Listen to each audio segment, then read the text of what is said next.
The desert planet. The sun was cruel. It hung high above, burning everything below it. The sky was empty, wide, and orange.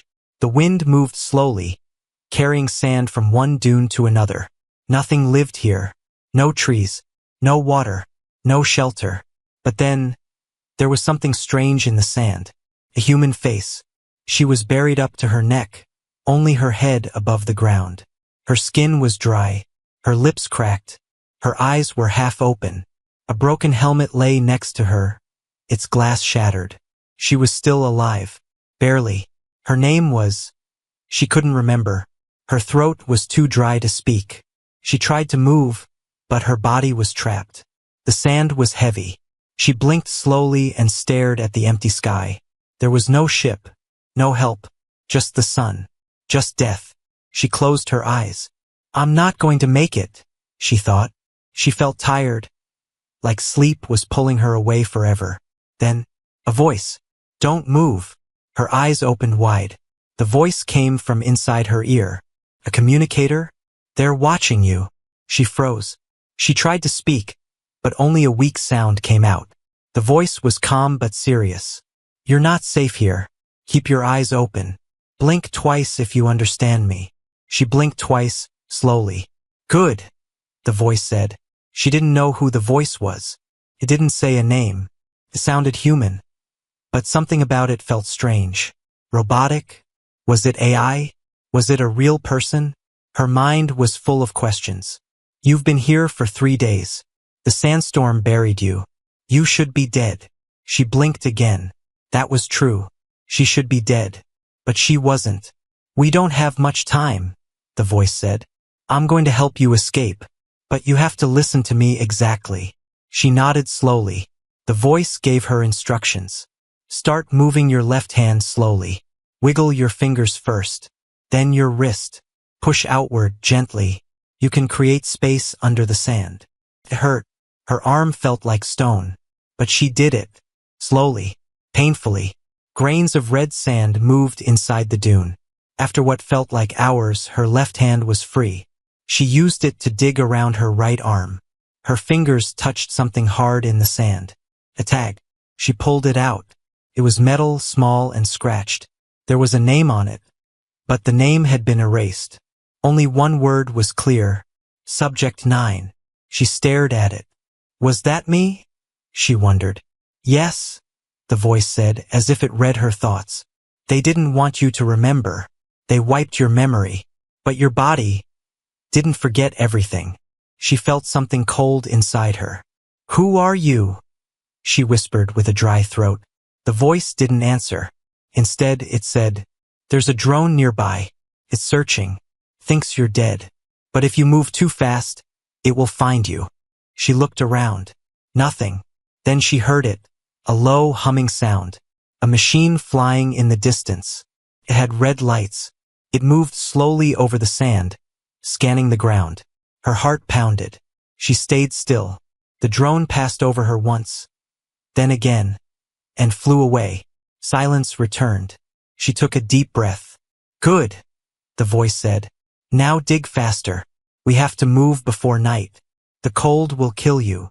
Her body was weak, but she didn't stop. She dug with both hands now. Her shoulders came free, then her chest, then her legs. The sand was everywhere. Inside her clothes, her eyes, her mouth. But she kept digging. Finally, she was out. She stood up, legs shaking, and looked around. The desert stretched in every direction. Red dunes, rocks, heat waves, no food, no water, no way home. But now she had a voice, and the voice was helping her. She took a step forward, then another. In the distance, she saw something shining in the sand. Metal? Wreckage? Go there, the voice said. She walked slowly, carefully. When she reached the metal, she realized it was part of a small escape pod, burnt, half buried, but not completely destroyed. Inside it, a broken screen blinked. A message flashed in green. Project Harvest? Status. Failed. Subject terminated. She stepped back. That was about her. They thought she was dead, but she was still breathing, still moving. still human. She looked up at the sky. Somewhere up there, someone had left her here to die. And now, she wanted answers. She stood near the burned escape pod, staring at the screen. Project Harvest? Status. Failed. Subject terminated. Her fingers trembled. They thought I died here, she whispered. Her voice was dry, barely more than breath. Behind her, the desert wind shifted again. Red sand danced across the cracked metal. The sun was starting to fall, casting long shadows across the dunes. The cold would come soon, and with it, death. You're not safe yet, said the voice in her ear again. She didn't jump this time. She was getting used to it. You lied to them, she said. You told them I was dead. The voice didn't answer at first. Then, calm and quiet, no, I told the truth. You were supposed to be dead. She turned slowly, scanning the area. Still no sign of a person. No antenna. No speaker. No drone. Then what am I now? She asked. The voice replied, almost like a whisper, something unexpected. Her legs gave out. She sat down on the hot sand, feeling her strength slipping. Her suit had no food pack, no water left. One boot was torn. The only working tech she had was the broken comlink in her ear, and that strange voice. She looked at the metal ID tag again, Subject 9, and then at the wreckage of the pod. Who am I really? You are not your name, the voice said. They removed that from you, but I can help you remember. If you're ready. She paused. Her head was still foggy. Fragments of memory floated around like broken glass. Images, sounds, flashes of pain. Her brain warned her to be careful, but her heart wanted the truth. I'm ready, she said. The wind picked up, and suddenly, her ears filled with sound. Not from the calm, but from inside her mind. A scream, a door slamming shut, footsteps in metal corridors, white lights, a man shouting her name, but the name was muted, cut off. She gasped and held her head. Then everything stopped. She fell forward, breathing hard. That's enough for now, the voice said. She looked up, angry and scared. You said you'd help. I am. But if you remember everything too fast, it'll break you. And worse, they'll find you again. Who are they? The ones who made you. She felt cold even under the sun. She stood again, this time with more effort, and walked toward a small rise in the sand. From there, she could see far into the desert. Dunes rolled like ocean waves. Somewhere miles away, she saw something moving, flashing light, maybe a vehicle. She pointed. Is that them? No, the voice said, but they're also looking for you. She narrowed her eyes. Then who are you? Silence. She waited. Then finally the voice answered. I was the last test subject before you. She blinked. You were one of us? Yes. Project Harvest was meant to create humans who could survive alien worlds without food, water, or air. A new kind of soldier. Stronger, faster, empty of emotion. She stared at her hands. They looked human, but her skin was tougher now. Her body still alive after days in the sand. She wasn't normal. And what happened to you? I escaped. Into the system. Into the network. My body died. But my mind survived in machines, in frequencies, in data. That's how I speak to you now. She took a step back, heart racing. You're not human anymore? Not fully. But I remember what it means to be human. That's why I'm helping you. You're the last. If they catch you, they'll erase everything. She turned toward the setting sun. What do I do? Northwest. There's an old signal post. Buried. Forgotten. But if you reach it, you can send a message. Let Earth know the truth. She didn't know if she could trust the voice. But she didn't have a choice. She wrapped her arms tight around herself, then started walking. Every step hurt. Her feet burned. Her throat screamed for water. But the thought of being Subject 9 forever, of dying in silence, was worse. Then she remembered something. An image, blurry but clear enough. A white lab room. A voice shouting. She was fighting, strapped to a table. and someone had whispered in her ear, "You're the only one who made it." She stopped walking. "What did they do to me?" she asked the voice. This time, the voice didn't reply. Only static. She tapped her ear. "Hello." Still nothing. She was alone again, except for the tag in her pocket, and a broken past she was just beginning to remember. Behind her, the wind erased her footprints. In front of her, the desert stretched on. She didn't know if she'd survive the night, but she was going to try. The desert was silent now. The wind had stopped. Even the sand seemed to hold its breath. She walked under the darkening sky, the sun gone, the stars beginning to show. Her body moved slowly, but her mind was loud, full of noise she didn't understand.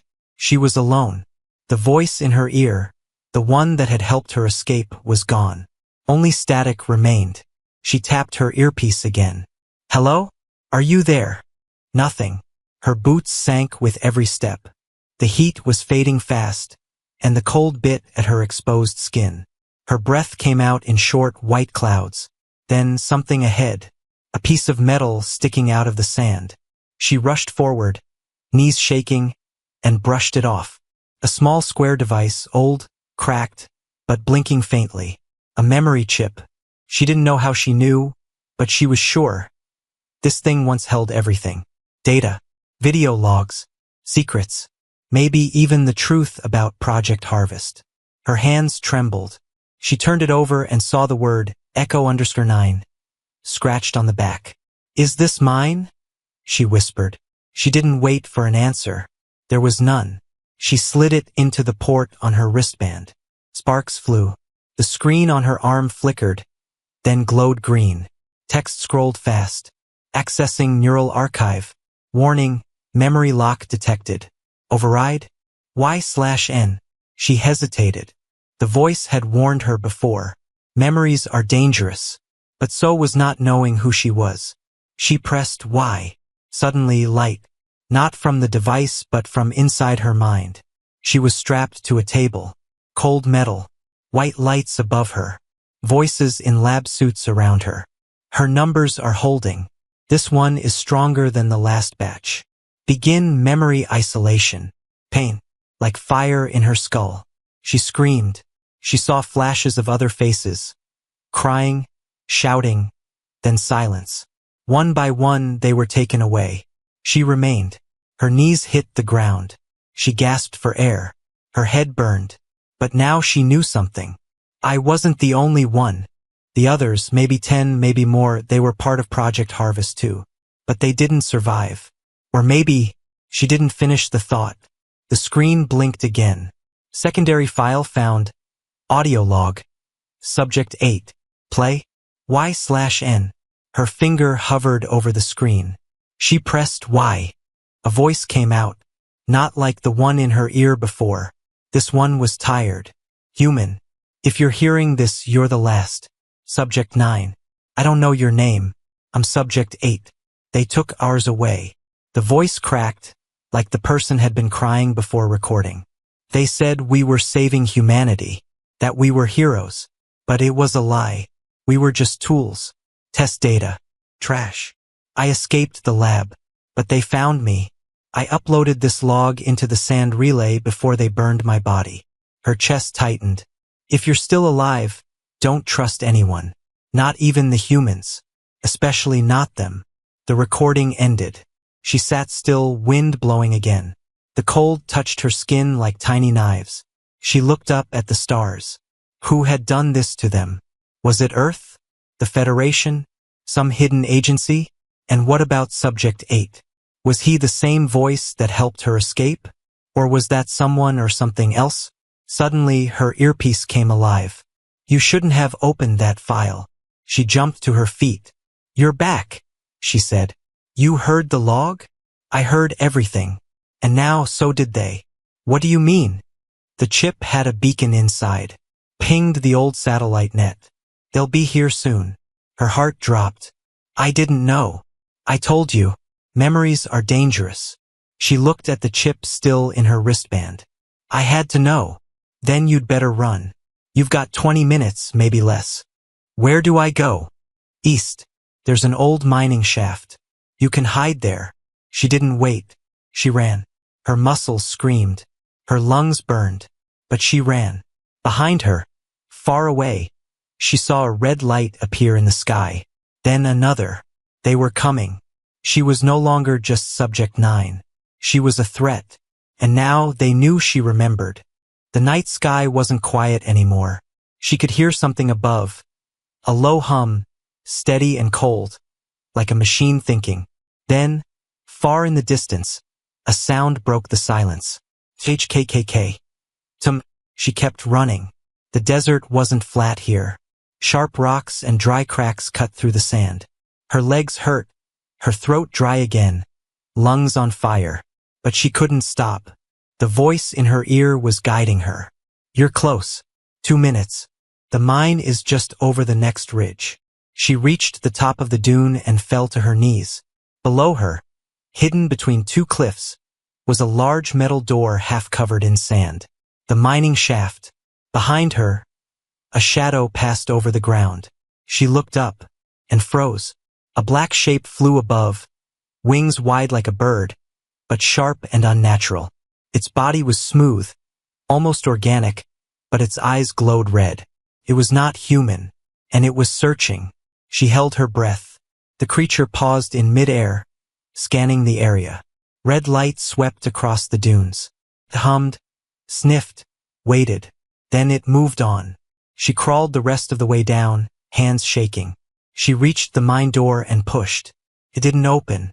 No, come on, she whispered. The voice came again. Panel on the right. Old code lock. Use your tag. She grabbed her ID tag, Subject 9, and touched it to the panel. A green light flickered. The door hissed and opened just enough for her to slip in. Darkness swallowed her. She was safe, for now. Inside, the mine was cold. Empty. Metal walls lined with dust and cobwebs. Broken lights. Abandoned gear. The air smelled like rust and dead machines. She moved slowly, using the dim glow from her wrist screen. This place? It's old, she whispered. Shut down 50 years ago, the voice said. They used it to mine crystal cores. Left in a hurry when something went wrong. She stepped over broken crates, past dead drones, and found a small control room. She sat on the floor and closed her eyes. But then she saw it again in her mind. A memory. A face. A man in uniform. His eyes cold. His voice sharp. If Subject 9 fails, we bury the entire site. No trace. No survivors. She gasped and opened her eyes. Who was that? She asked. General Rix, head of Project Harvest. The one who gave the order. Order to kill us? To erase you. Her hands curled into fists. She wanted to scream, to destroy something. But she couldn't afford noise. Instead, she looked around the control room. A dusty screen blinked. Faint power still flowed through the mine. She wiped the glass and activated the console. Maps appeared. Old logs. Supply routes. Then one folder caught her eye. Drone Recon Current Patterns. She opened it. And what she saw made her blood freeze. A map showed dozens of red lines, patrol routes. All around the desert. Triangular movement patterns. Every few hours, one passed directly over this mine. They know this place, she whispered. They don't know you're inside. Yet, the voice replied. But they scan for heat. You have 2 hours before the next sweep. Then we find a way to fight. Silence. Then the voice asked, do you really want to fight them? Or do you want to run? She looked down at her hands. They were shaking. I don't want to run anymore. She stood up. What are they, anyway? Those flying things. The voice paused before answering. They were human once. She froze. What? Soldiers. Volunteers. Some from Earth, some from colonies. They failed. Their bodies couldn't handle the changes. So the Federation rewired them. Turned them into machines? Into tools. She felt sick. She remembered now, barely, seeing one in a lab. It had no face, just wires. It screamed without a mouth. Why do they still hunt? Because they're told to, and they don't know how to stop. She sat back down, thought carefully. If I can get into one of their data links, I could see their network, their orders, their memories. You'd be risking everything. I'm already a target. I want to know why. A long pause. Then the voice replied, "There's a damaged scout drone at the back of the mine. Half dead. If you link to it, you might get in." She stood again. "Then show me the way."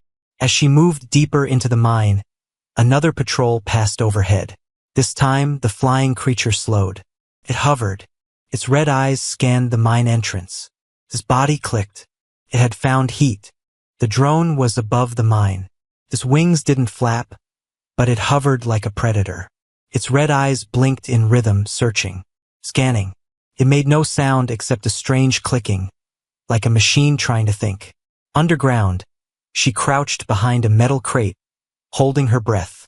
Dust fell from the ceiling with each pulse of the drone's scanner. "Is it going to come in?" she whispered. The voice answered softly, "Not yet, but it knows something is alive here." She looked down at her wrist, heat signature high. Her body was running hot. Too hot. "I can't cool down," she said. "My body, it's changing again." "Yes, that's why you've lived this long. That's why they fear you." Her breathing slowed. She closed her eyes, focused. Focus. Survive. The drone eventually drifted away, its hum fading into the night. But she knew it would return. Next time, it might not leave. She stood up and turned deeper into the mine. Past rusted tunnels and broken drills, she found it. A scout drone, just like the voice had said. It lay on its side, covered in dust. This metal shell was cracked, sparking. One red lens blinked faintly. One of its wings was missing, but its data port was intact. "This is it." "Yes, plug in. But be careful. If it resists, it could burn out your brain."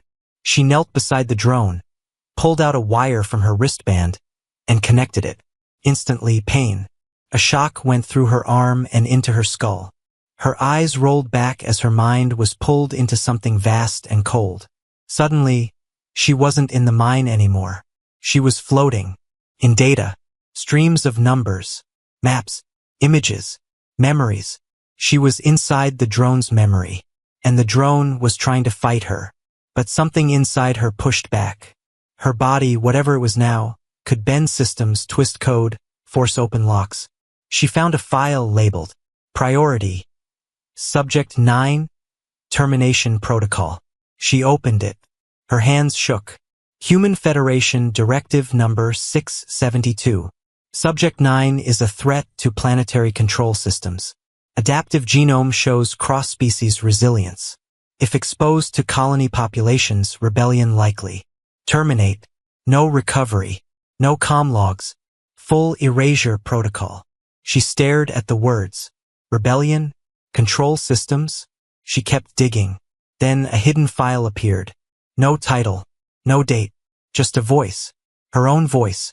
Recording begins. They don't want peace. They want ownership. Control. They lied about colonization. They plant diseases in weak planets, offer cures in exchange for obedience. I saw it. I tried to stop it. They turned me into a weapon, but I kept my soul. If you find this, run. Or fight. But don't ever believe you were just an experiment. Recording ends. She ripped the wire out. She was back in the mine, gasping, sweating. She remembered now. She had volunteered. She wanted to help stop wars. She trusted them. But when she discovered the truth, they wiped her mind, buried her, and left her to die. The Project Harvest tag was just a label, a cage. She had once been a human rights officer, sent to protect colonies, not destroy them. And now, she was proof that the Federation had gone too far. Her heart pounded. Her fingers shook with rage. They used me. They lied to everyone. Yes, the voice said quietly. Now you understand why you were meant to stay buried. She looked at the broken drone. Its lens blinked once more, then died. She picked up a part of it, a data chip still warm, and slid it into her wrist. It might help her expose them. She stood. I'm not running anymore. Then be ready. You just triggered a level 0 breach. She didn't know what that meant. Until the mine started shaking. Boom, boom. Something was coming. Big. She ran back to the control room. The screens showed dust clouds approaching, multiple units moving fast. Not drones. Ground hunters. Machines with legs. And something bigger behind them. Something massive. A creature? A weapon? Or both? She clenched her fists. I'm done hiding. She threw off the rest of her broken armor. Beneath it, her body had changed. Her skin was marked with faint glowing lines. Her muscles were stronger now. Her eyes sharper. She wasn't just Subject 9 anymore. She was something new. And they were afraid of it. The ground didn't shake. Pounded. Every few seconds, the mine walls trembled. Dust fell like rain from the ceiling. Screens on the control panel flickered with static. Something massive was coming.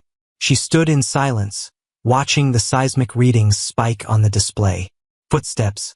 Not just one. A formation. Behind the smaller hunter machines, a larger signal approached. The screen labeled it, Class 0 Asset. Protocol Titan engaged. She stared at those words. Her jaw tightened. That's what they send, she whispered. When they can't control something. Yes, the voice replied. Final protocol. They only deployed it once before, to destroy a city that refused to surrender. Did it work? Nothing was left. She turned away from the screen and grabbed the metal spike she had crafted from drone parts. Primitive but sharp. She had no plasma rifle. No suit. Just her altered body. And her rage. Her memories were back now. Not all, but enough. She remembered the briefing room. She remembered the officers in white coats. She remembered the contract she signed. She remembered her words. If I lose myself, bring me back. Don't bury me. But they didn't bring her back. They buried her alive. Outside the mine, the desert trembled as the hunters arrived. 6 of them.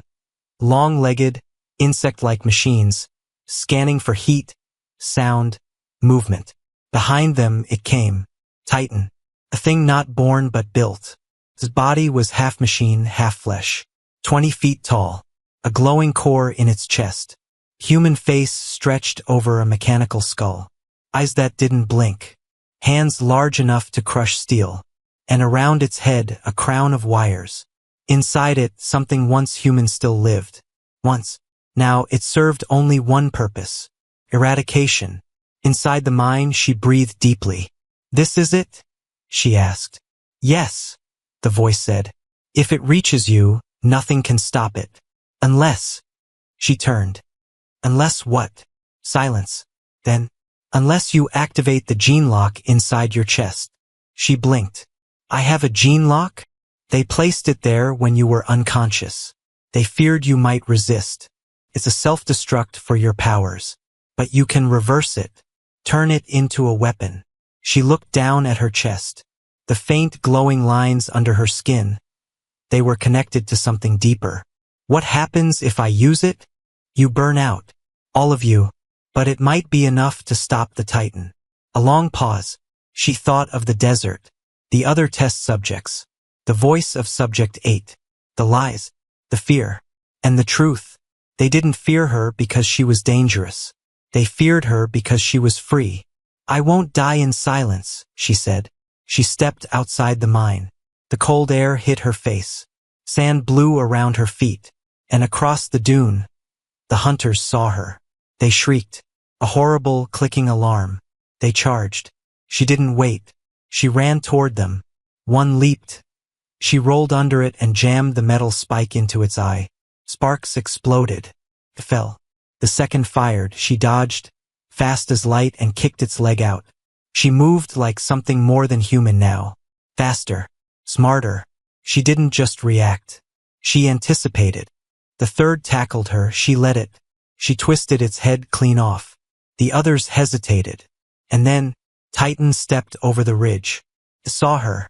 And it spoke. But not in a voice. In her mind. Return to sleep. She screamed in defiance. I woke up. Titan raised its hand. A cannon unfolded from its arm. She had seconds. She reached into herself, literally. Her fingers dug into the skin over her heart, found the bone slot under the ribs, and twisted. The gene lock unclipped. Her whole body lit up from inside. Titan fired. The beam hit her, but she didn't fall. She absorbed it. Eyes glowing white, she took a step forward, then another. Her voice echoed like thunder. You turned me into a weapon. Another step. But you forgot. She leapt. I was human first. Light exploded across the desert. Not fire, not plasma, but something pure. The hunters dropped instantly. Titan roared, metal and flesh twisting. The beam from her chest struck its core. Circuits fried. Memory erased. Titan collapsed, its crown of wires melting into the sand. Silence. She dropped to her knees, smoking. Her body was failing, her breath shallow, but she was alive. And they knew now, Project Harvest had failed. She was no one's asset. She was human, and they would never control her again. Smoke rose into the morning sky. The Titan was gone. This broken metal body lay in pieces across the sand. Wires twitched. Oil leaked like black blood. Its red eyes, once glowing, were now dark. She stood at the edge of the mine, body shaking. Her clothes were torn. Her skin cracked with glowing lines. Her heartbeat was strange. Too strong, too loud in her ears. But she was still breathing, and she was still herself. The voice in her ear came back, quieter now. You did it. It's over. She didn't speak. She looked out across the endless dunes. She felt the wind again. Not a storm, not burning, but real wind. Fresh. Alive. What now? She asked. Now you decide. She turned and walked back into the mine, past the dead hunters, past the crushed door. At the end of the tunnel, near the control room, was a forgotten terminal. Flickering. Old. But still connected. Somehow. She sat in front of it. Her fingers hovered over the keys. This mine once had a satellite link, the voice said. A relay system, used for supply logs and distress signals. Can it still reach Earth? A pause. Yes, but if you use it, the Federation will hear you too. She knew what that meant. The moment she spoke, she would no longer be a ghost. She would be a symbol, the girl they buried alive. And that truth was louder than war. She began typing. Her name, not Subject 9, not Asset, not Experiment, but the name she remembered now, hidden deep until today. Commander Elira Voss. She paused, then recorded a message. Her face appeared on the old monitor. Dusty screen, glowing eyes, cracked lips, a voice that trembled but did not break. If you're hearing this, I am Elira Voss. I was buried on this planet. I was erased by the Federation. They told me I failed. They told the world I died. But I'm still here. I was part of something called Project Harvest. We were not soldiers. We were experiments. They used us, broke us, and when we remembered too much, they threw us away. I remember now, and I want you to remember too. She lifted the drone chip and slotted it into the terminal. Files, proof, names, images, maps, everything they tried to hide, all uploaded. If you are a colonist, you deserve the truth. If you are human, you deserve freedom. She leaned forward. The Federation is afraid, not of war, not of aliens, but of humans who ask questions. She ended the recording. Her hands fell into her lap. She sat in silence for a long time. Then she looked at the sky again. They'll come now, the voice said. I know. And what will you do? She smiled, just a little. I'll be waiting. In orbit, alarms were already going off on Federation ships. Unauthorized broadcast detected. Command encryption matched. Voss, Elira. Status. Terminated correction. Alive. Public networks compromised. Panic spread through polished metal hallways. Officers shouted. Data was wiped. Orders changed. But it was too late. The truth had already spread. Down below, she stood at the mine entrance again. This time, not hiding. She raised a broken antenna high above the rocks, planted it, and powered it with the last cell from her suit. A weak signal buzzed in her ear. Then a voice. Not the same voice as before. Unknown source. Identify. She pressed the button. Spoke clearly. Human. Alive. Not alone. Somewhere out there, someone would hear her. A survivor. A rebel. A colony worker. Another subject like her. And maybe they would come. Not to save her, but to stand with her. Because in the end, she wasn't just built to survive alien worlds. She was made to wake up, to fight, to remind them all. She was never a machine. She was never property. She was and always would be human.